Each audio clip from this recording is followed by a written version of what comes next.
Hello दोस्तों, नमस्कार, आदाब, सत श्री अकाल, राधे राधे, जय श्री कृष्णा।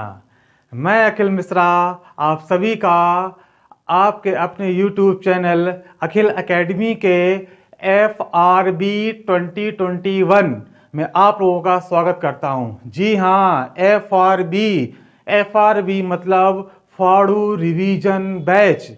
जी हाँ, ये एक ऐसा बैच है जो विद्यार्थी अब इस समय सारा कोर्स कंप्लीट कर चुके हैं।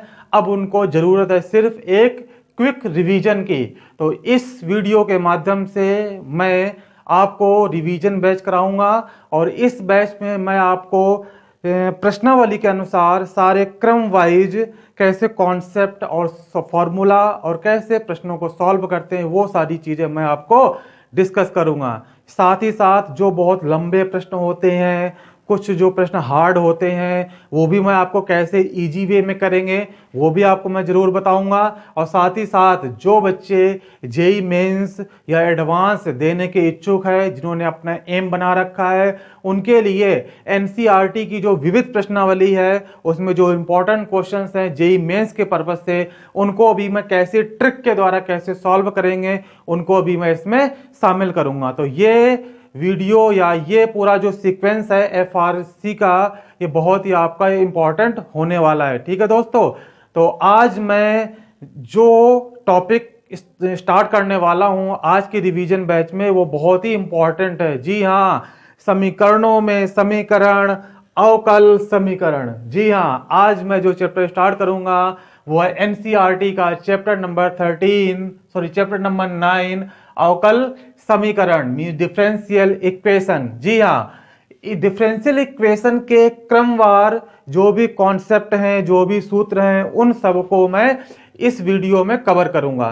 तो आप लोग जिस तरीके से मैं पढ़ाऊंगा, ठीक है, जैसे कॉन्सेप्ट बताऊंगा वैसे ही आपको माइंड में बैठाना है। तो आप लोग इस वीडियो के अंत तक बने रहे, आपको वो सारी चीजें आपको मिलेंगी जो आपको एग्जाम में बहुत काम देंगी। ठीक है दोस्तों, तो मेरे साथ अंत तक बने रहें। और जो लोग पहली बार इस चैनल में आए हैं वो मेरे चैनल को लाइक करें, सब्सक्राइब करें, शेयर करें और ज़्यादा से ज़्यादा अपने कमेंट भी करें ताकि मुझको मालूम पड़ सके कि आप लोगों को ये वीडियो कैसी लगी। ठीक है दोस्तों, तो चलिए फटाफट बिना टाइम वेस्ट करते हुए मैं आज का ये टॉपिक स्टार्ट करता हूं। और हाँ, जिस तरीके से मैं पढ़ा रहा हूं उसी तरीके से आप लोग पढ़िएगा और साथ ही साथ मेरे साथ नोट्स भी बनाते चलिए। ठीक है दोस्तों, तो चलिए स्टार्ट करते हैं। अवकल समीकरण। तो सबसे पहले हम लोग ये समझते हैं कि अवकल समीकरण होता क्या है। आपने समीकरण तो पढ़ रखा है। समीकरण क्या होता है कि कोई एक यहाँ पे एक्सप्रेशन देगा बराबर 0। जैसे मैं कह दूं यहाँ पे x plus Y equal to 0। तो जिस भी एक्सप्रेशन में इक्वल टू 0 होता है, ठीक है, तो वो आपका क्या होता है, समीकरण होता है। इसको मैं और भी लिख सकता हूं, क्या x plus Y equal to 1 है। तो कहोगे सर यहाँ पे तो 0 है ही नहीं, तो क्या 0 हो नहीं जाएगा, ये कैसे हो जाएगा, x plus y minus 1 equal to 0। तो क्या ये सब सारे ये समीकरण है, ये आप लोग पढ़ते हुए चले आए हैं।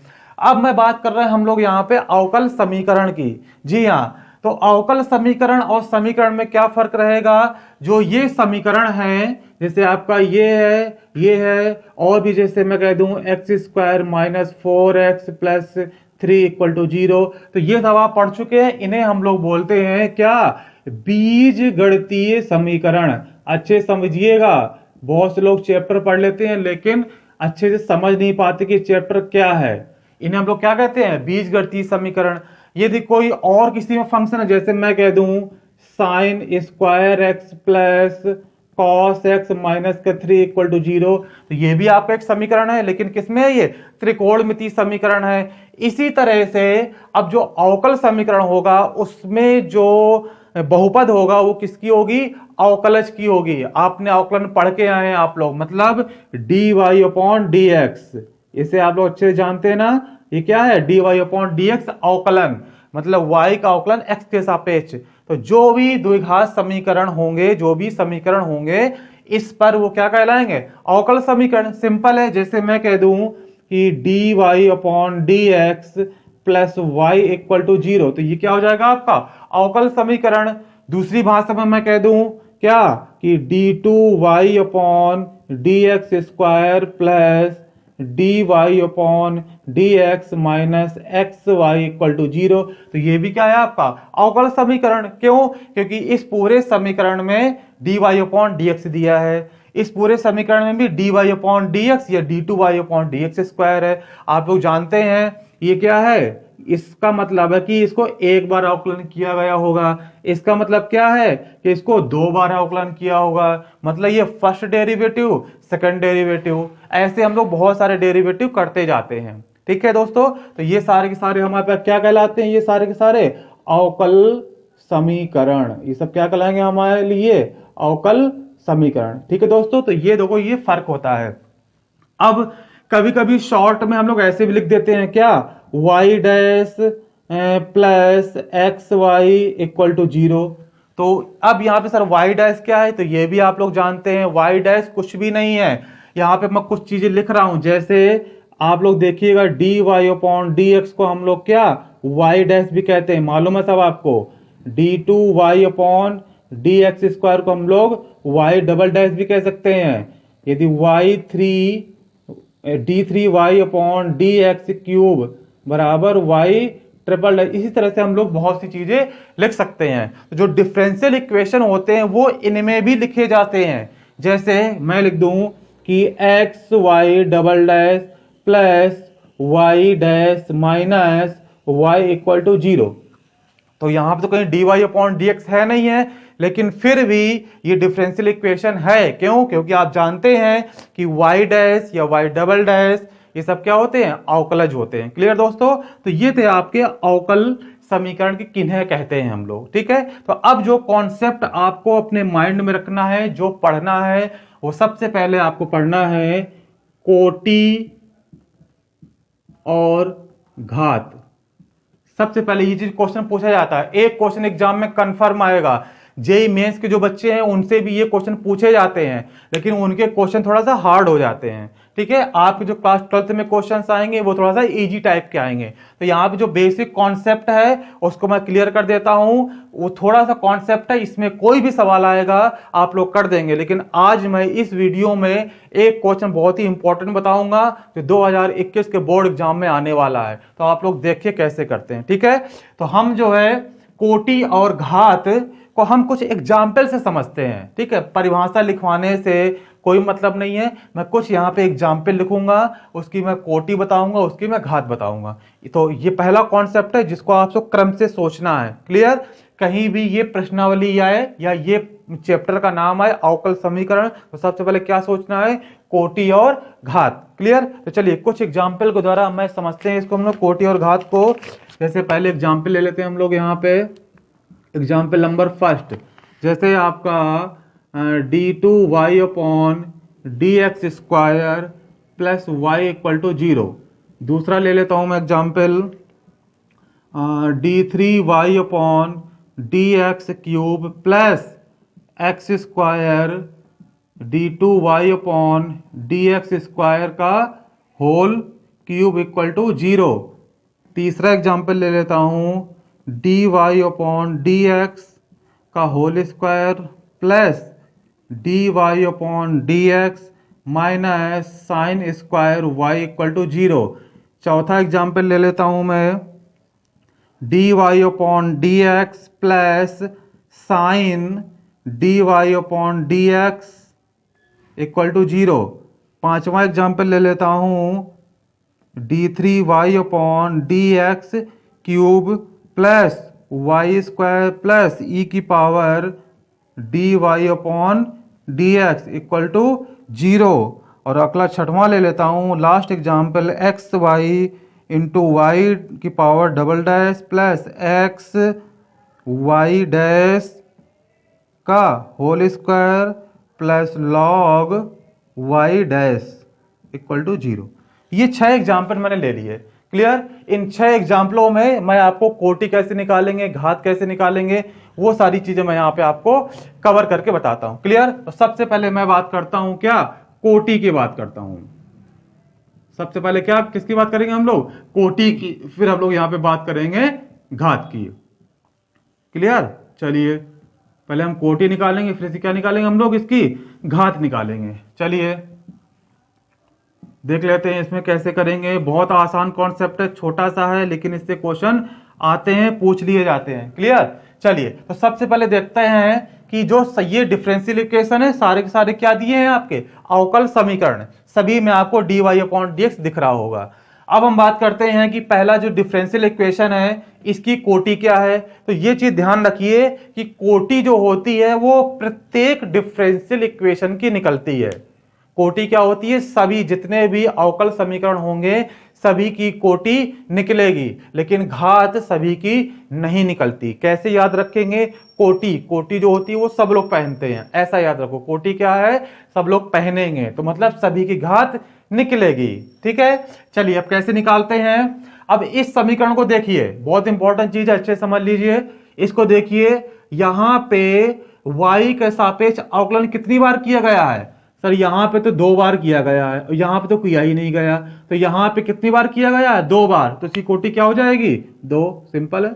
आप जानते हो d2y अपॉन dx स्क्वायर का मतलब क्या होता है, 2 बार अवकलन।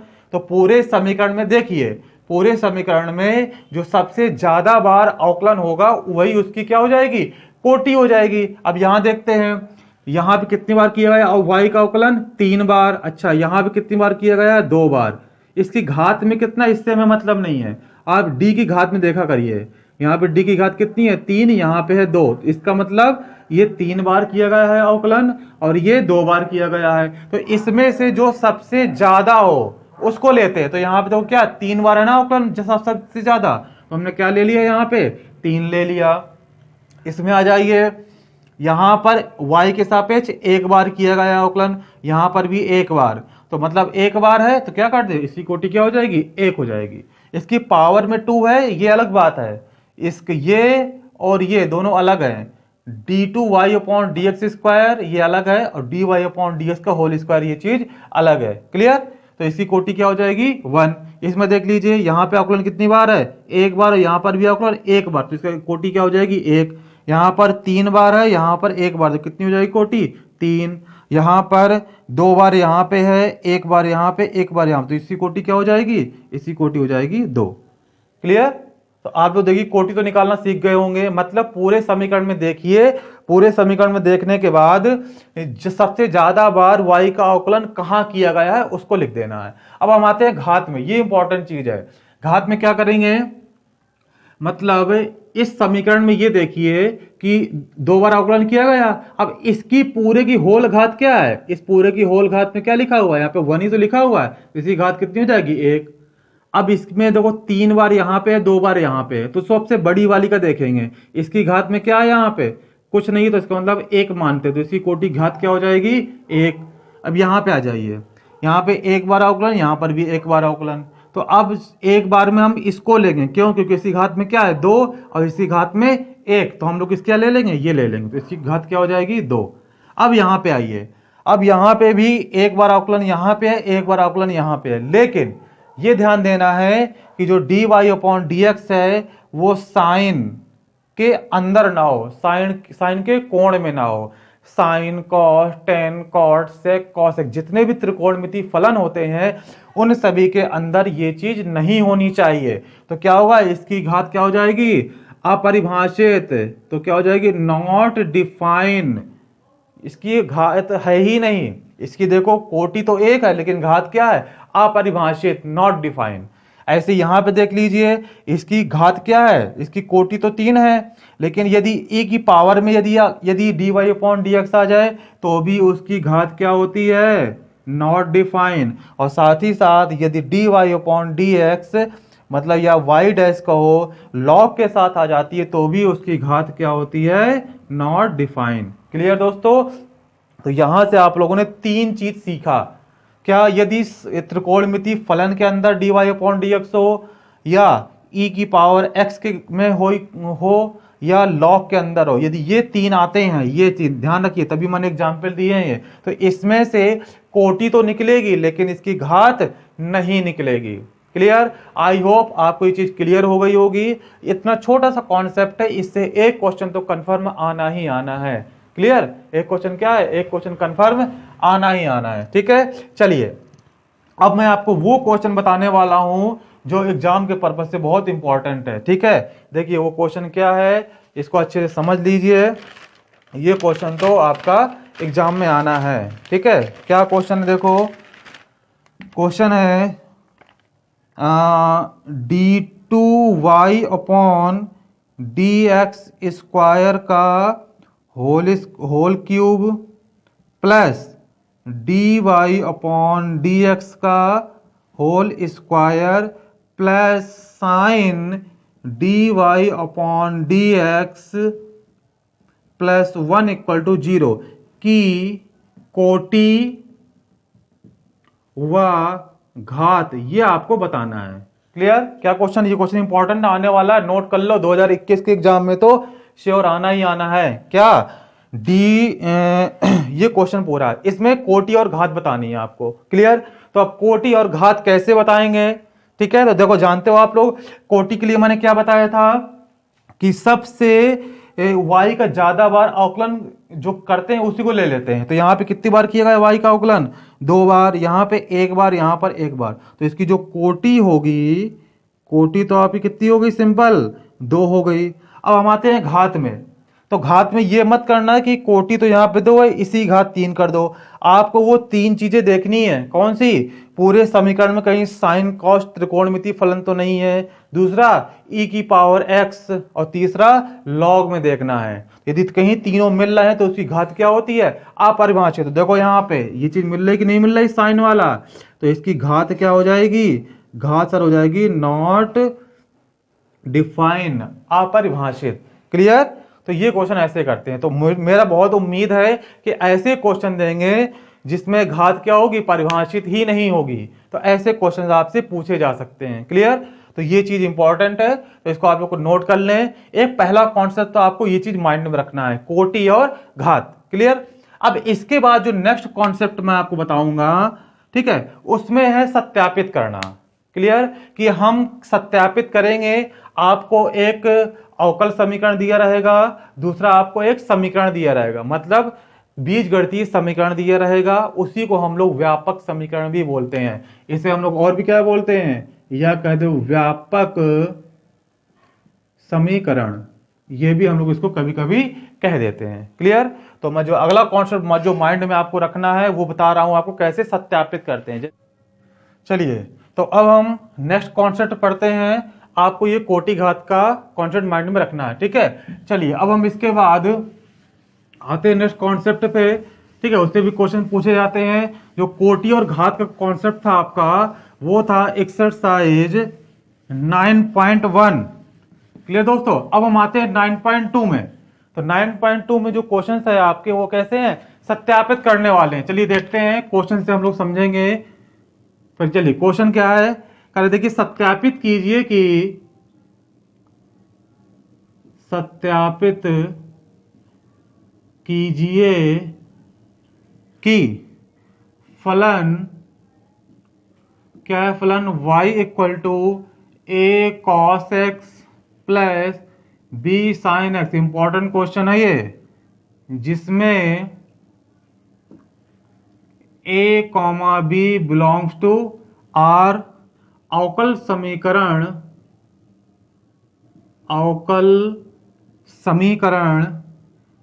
d2y upon dx² plus y equal to 0 का हल है। क्लियर दोस्तों, ऐसे क्वेश्चन पूछ लिए जाते हैं आपसे, इसलिए ये इंपॉर्टेंट क्वेश्चंस है। ठीक है, इसलिए इसको मैंने आपको यहाँ पे डिस्कस किया। ठीक है, अब देखिए, यदि ऐसे क्वेश्चंस आते हैं, कैसे, सत्यापित करने वाले, मतलब सत्यापित करने का मतलब ये है कि आपको एक व्यापक समीकरण दिया हुआ है और ये अवकल समीकरण है। आपको ये बताना है कि ये जो है इसका अवकल समीकरण है। ठीक है, या इसको हम दूसरी भाषा में कह सकते हैं कि जो अवकल समीकरण है इसका हल ये है। एक ही बात है, जब आप अवकल समीकरण को जब आप हल करेंगे ना, इसकी आगे प्रश्नावली है, उसमें कैसे हल करते हैं, कितनी विधियां होती है, वो सब चीज डिस्कस करूंगा मैं। ठीक है, तो इसमें आपको ये सत्यापित करना है कि जो समीकरण दिया है इसका ये अवकल समीकरण है, या इसका उल्टा हम कह सकते हैं कि जो अवकल समीकरण है उसका y बराबर a cos x plus b sin x एक हल है। तो ऐसे क्वेश्चनों को हम लोग कैसे करते हैं, ध्यान दीजिए।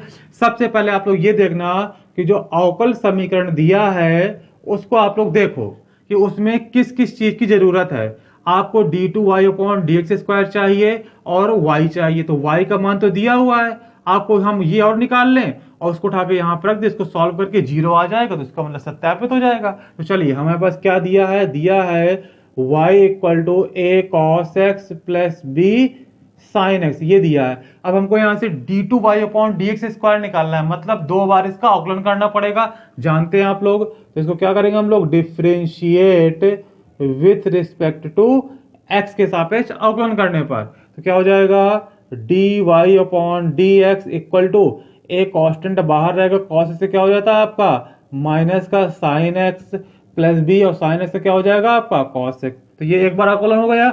अब दोबारा करिए, तो दोबारा में हो जाएगा d2y अपॉन dx स्क्वायर बराबर क्या हो जाएगा, माइनस बाहर तो माइनस a हो जाएगा। अब sin से क्या हो जाएगा, फिर से cos x और प्लस b cos x से क्या हो जाएगा आपका माइनस sin x। तो यहां से d2y अपॉन dx स्क्वायर बराबर क्या आ गया, माइनस कॉमन ले लो तो a cos x plus b sin x, clear. तो ये आपका d2y अपॉन dx स्क्वायर आ गया। अब y बराबर आपको दिया तो यहाँ पर रख दीजिए। तो अवकल समीकरण हमको क्या दिया है, हमको दिया है d2y upon dx square plus y equal to 0, ये दिया है, ठीक है। अब रखो जरा इसका मान, तो यहाँ पे क्या है, तो माइनस का a cos x plus b sin x और प्लस का y का मान क्या है, y बराबर ये लिखा है, क्या है ऊपर a cos x और प्लस b sin x, ये पूरा प्लस ये पूरा माइनस कट जाएंगे, पूरा बराबर क्या आ जाएगा 0। तो ये आपका क्या है RHS, ठीक है। तो ये आपका सिद्ध हो गया। तो आपको कुछ नहीं करना, जो अवकल समीकरण दिया हो, कैसे भी क्वेश्चंस आ जाएं, आपके 9.2 में कई सारे क्वेश्चन दिए हुए हैं, उसमें से ये क्वेश्चन इंपॉर्टेंट है। आपको वहां भी 2 क्वेश्चन और कराता हूं, टोटल 3 क्वेश्चन कराऊंगा, इन 3 में से एक क्वेश्चन कंफर्म आना ही आना है एग्जाम में, क्लियर। मेरी बात हुई है एग्जाम बोर्ड से, क्लियर। हाँ, तो यहाँ पे आप ये देखना कि अवकल समीकरण में किस चीज की रिक्वायरमेंट है, उसका मान इससे आपको निकाल करके आप यहाँ पे रख देंगे, सॉल्व कर लेंगे, आपको लेफ्ट हैंड साइड मिल जाएगा, क्लियर। तो ये तरीका इस तरह से हम लोग सॉल्व करते हैं। चलिए एक अगला क्वेश्चन लेता हूं, दूसरा क्वेश्चन जो बहुत इंपॉर्टेंट है। ये क्वेश्चन आपका 1 था, क्वेश्चन 2 था, ये दूसरा कॉन्सेप्ट चल रहा है, ठीक है। क्या कॉन्सेप्ट अगला है, सत्यापित करना है y बराबर हमारे पास है √1 प्लस एक्स स्क्वायर, ये फंक्शन दिया हुआ है और इसका अवकल समीकरण क्या दिया है, y dash equal to x y upon 1 plus x square. ये इंपॉर्टेंट क्वेश्चन है दोस्तों, ठीक है। एनसीईआरटी का ही है, प्रश्नावली का क्वेश्चन है, लेकिन ये मुझे इंपॉर्टेंट लग रहा है, इंपॉर्टेंट है, ठीक है। इसे कैसे करते हैं, तो इसको तो मैंने क्या बताया कि जो अवकल समीकरण दिया है उसमें जो चीज मांगे उसके मान रख दीजिए, उसको हल कर लीजिए। अब यहाँ पे देखिए, यहाँ पे क्या है, y डैश बराबर है x y upon 1 plus x square. तो यहाँ पे किसके किसके मान चाहिए आपको, y डैश चाहिए, और यहाँ पे y इन्हीं के ही तो मान रख सकते हैं हम लोग, x के मान नहीं रखते, y और y डैश मतलब dy अपॉन dx के मान रखते हैं हम लोग। चलिए सॉल्व करते हैं इसको, देखिए यहाँ पे, तो इसको हम लोग क्या करते हैं, इसका हम लोग अवकलन करते देखो अवकलन से क्या करेंगे, differentiate with respect to x, तो क्या हो जाएगा, ये y डैश कर दो या dy अपॉन ds, बात बराबर है। इसका करें अवकलन तो 1/2 पहले आ जाएगा और 1 प्लस एक्स स्क्वायर की पावर माइनस का 1/2 आप लोग जानते हैं। फिर अंदर करेंगे अवकलन तो क्या आ जाएगा, अंदर का अवकलन 2x, तो y डैश बराबर क्या आ गया, ये नीचे आ जाएगा, तो 1/2 अंडर रूट में 1 प्लस एक्स स्क्वायर और इंटू ऊपर क्या हो जाएगा 2x, तो 2 कैंसिल आउट हो गए, तो y डैश बराबर क्या आ गया, x upon under root 1 plus x square, clear. तो यहाँ पे तो इसकी वैल्यू ये आ गई। अब आप ध्यान दीजिए, तो कुछ समीकरण ऐसे भी होते हैं कि हम इसी को ही सॉल्व करते करते यही चीज ले आते हैं। देखना मैं इसको और थोड़ा सॉल्व कर दूं, जरा इसको आप लोग देखिए, यहाँ पे क्या है, यहाँ पे सिर्फ y है ना, तो मैं क्या करूं, y का ऊपर गुणा y का नीचे गुणा, ये लो, तो क्या हो जाएगा, y डैश बराबर ऊपर तो एक्स वाई हो गया, नीचे क्या हो गया, under root 1 plus x square, और y का मान फिर यहाँ रख दो, क्या है y का मान, under root 1 plus x square, ये y का मान है, दोनों रख दिया और दोनों एक ही हैं लेकिन रूट हट जाएगा तो y डैश बराबर क्या आ जाएगा, x y upon 1 plus x square. यही देखो आपको दिखाना था, ये चीज और ये चीज, ठीक है। तो कभी कभी ऐसा भी होता है क्या कि आप जो समीकरण दिया है आपको व्यापक समीकरण, उसके आप लोग हल करते जाइए, हल करते करते आपको अवकल समीकरण डायरेक्ट मिल जाता है जो चीज आपको दिखाना है। या दूसरा तरीका होता है कि जो चीज इसमें कह रहा है उसका मान यहां से निकाल करके उसको यहां पे रख दीजिए, बराबर 0 आ जाएगा। इसको भी मैं ऐसे कर सकता था, देखिएगा यहां पे देखो, देखते हैं यहां पे इसके बाद, ये तो ऐसे लिखा हुआ है आपका d2y upon D x square बराबर, ये माइनस का माइनस लगा दिया, ये किसका मान है, देखिए ये y का मान है कि नहीं, तो माइनस वाई बराबर हो गया, तो इसके बाद से यहां से क्या आ जाएगा, d2y upon D x square plus का y इक्वल टू 0। ये देखो, तो ये जो चीज आई वो यही तो लिखी हुई है अवकल समीकरण। क्लियर? तो ऐसे भी हो जाता है, लेकिन ये तो बहुत छोटे क्वेश्चंस है। जब थोड़ा बड़े बड़े क्वेश्चन मिलेंगे आपको, जब आप बड़ी क्लास में जाएंगे, अवकल समीकरण बीएससी में भी है, तो ये चीज जब आपको मिलेगी तो आप डायरेक्ट इससे ये निकालने में थोड़ा दिक्कत जाएगी।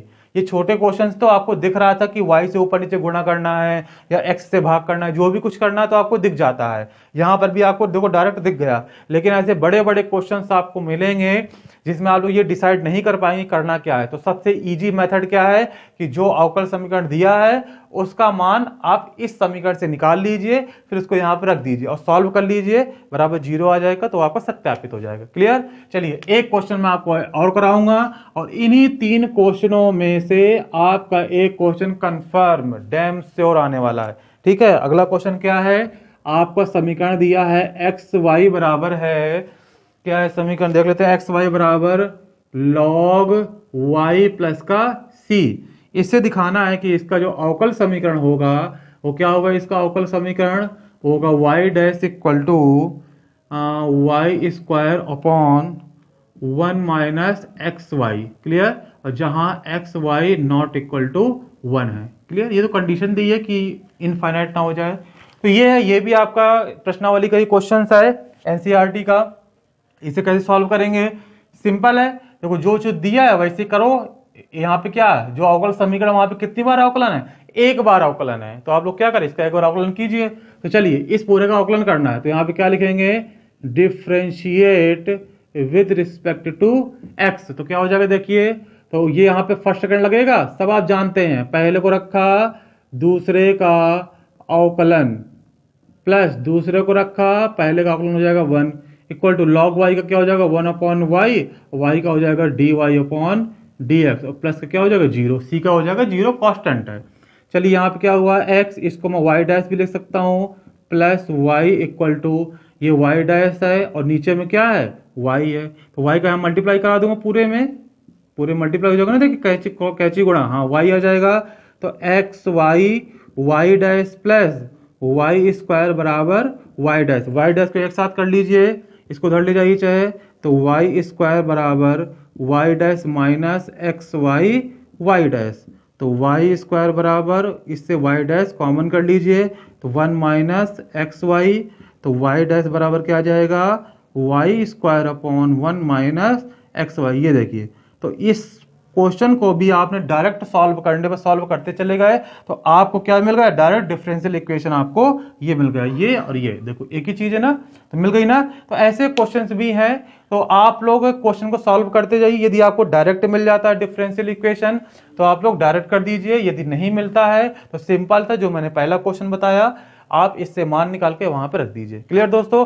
तो आज मैंने एफआरसी बैच फाड़ू रिवीजन बैच है ये, ठीक है, आप लोग मेरे साथ बने रहिए। ये पहली वीडियो है इस बैच की, आपको बहुत अच्छे अच्छे क्वेश्चंस और बहुत क्विक बहुत जल्दी मैं आपको कराऊंगा, ठीक है इसमें, तो आप लोग मेरे साथ हमेशा बने रहिएगा। तो आज की क्लास में मैं यहीं रखता हूं। तो आज जो आपने सीखा वो क्या सीखा कि अवकल समीकरण में पहला कॉन्सेप्ट आपको जो माइंड में रखना है वो क्या है, कोटि और घात वो कैसे निकालते हैं, और दूसरी चीज कि समीकरणों में कैसे सत्यापित करते हैं हम लोग, ठीक है। तो ये 3 क्वेश्चन सत्यापित किया और एक क्वेश्चन मैंने आपको कोटि और घात का बताया है। अब कल की वीडियो में या नेक्स्ट वीडियो में मैं आपको एक्सरसाइज 9.3 एंड 9.4 ये दो प्रश्नावली मैं कवर करूंगा। इनके जो इंपॉर्टेंट क्वेश्चन है वो कवर करूंगा। ये आपकी पूरी एक्सरसाइज 9.2 थी। 9.3 है उसमें इंपॉर्टेंट है, उससे क्वेश्चन कंफर्म आता है, वो है कुल के समीकरण, कुल का अवकल समीकरण निकालना। वो कैसे निकालते हैं। और 9.4 है वो है अवकल समीकरण को कैसे हल करते हैं। आपको अवकल समीकरण को हल करने की 3 विधियां हैं। उनमें से पहली विधि मैं आपको नेक्स्ट वीडियो में बताऊंगा और उसकी नेक्स्ट वीडियो में अगली 2 विधियां बताऊंगा। तो आपको 3-4 वीडियो में ये पूरा का पूरा चैप्टर क्लियर हो जाएगा। और ये चैप्टर आपका 10 से 15 नंबर का बोर्ड के एग्जाम में और कम से कम 5 या 6 नंबर का आईआईटी जेईई में तो कंफर्म आता ही आता है। ठीक है दोस्तों, तो आपकी बहुत सारी रिक्वेस्ट आई थी, तो उसी रिक्वेस्ट के अकॉर्डिंग मैंने आपको ये चैप्टर पढ़ाया है। आई होप आपको समझ में आया होगा। यदि इसके बावजूद भी यदि आपकी कोई क्वेरी होती है, कोई डाउट होते हैं, तो आप लोग जरूर कमेंट बॉक्स में आप मुझे बता सकते हैं। साथ ही डिस्क्रिप्शन बॉक्स में मैं आपको इसकी लिंक और दे दूंगा, व्हाट्सएप की लिंक दे दूंगा, टेलीग्राम की लिंक दे दूंगा। ठीक है, तो इसमें जो भी कोई डाउट हो तो मुझसे आप लोग जरूर कांटेक्ट कर सकते हैं। ठीक है दोस्तों, और बस आपसे बस एक ही उम्मीद है मेरी कि आप मेरे इस चैनल को लाइक करें। जो जिन्हें सब्सक्राइब नहीं किया है वो प्लीज सब्सक्राइब करें। ठीक है, और ज्यादा से ज्यादा इस वीडियो को शेयर भी करें। देखिए, मैं आपसे कोई फीस तो लेता नहीं हूं और गुरु जी को आपको फीस तो देनी पड़ती है, लेकिन मैं आपसे फीस नहीं ले रहा हूं। पूरी फ्री एजुकेशन है। आज के समय भी ऐसा है कि आपको घर बैठे ही पढ़ाई करनी है, तो उस वजह से हम लोग मेहनत कर रहे हैं यहाँ पे कैमरे के पीछे, और आप लोग कैमरे के उस तरफ बैठ करके आप लोग पढ़ाई करते हैं। तो बस आपसे बस एक ही रिक्वेस्ट है मेरी कि आप लोग फीस मत दें। बस दक्षिणा के तौर पर आप सिर्फ 5 मिनट निकाल करके इस वीडियो को कम से कम अपने 10 लोगों को जरूर शेयर करें, ताकि उनको भी इस चीज का लाभ मिल सके। ठीक है दोस्तों, यदि आप किसी का भला करेंगे तो मेरे बांके बिहारी जी आपको भी भला करेंगे। क्लियर दोस्तों, तो आई होप आप बहुत अच्छे बच्चे हैं। आप घर पर रहिएगा, सुरक्षित रहिएगा, क्योंकि ये जो कोरोना वायरस की जो दूसरी लहर है बहुत ही घातक है। आप सभी लोग जानते हैं, इसके बारे में ज्यादा मैं डिस्कस नहीं करूंगा, और आप लोग भी इसके बारे में ज्यादा ना सोचें, ना इसको ज्यादा देखें। बस अपने आप को फोकस करें। बस सुबह शाम योगा और भगवान का ध्यान करते हुए आप लोग सिर्फ और सिर्फ पढ़ाई में मन लगाएं। ठीक है दोस्तों, तो इसी उम्मीद के साथ मैं आज की ये वीडियो सेशन फिनिश करता हूं,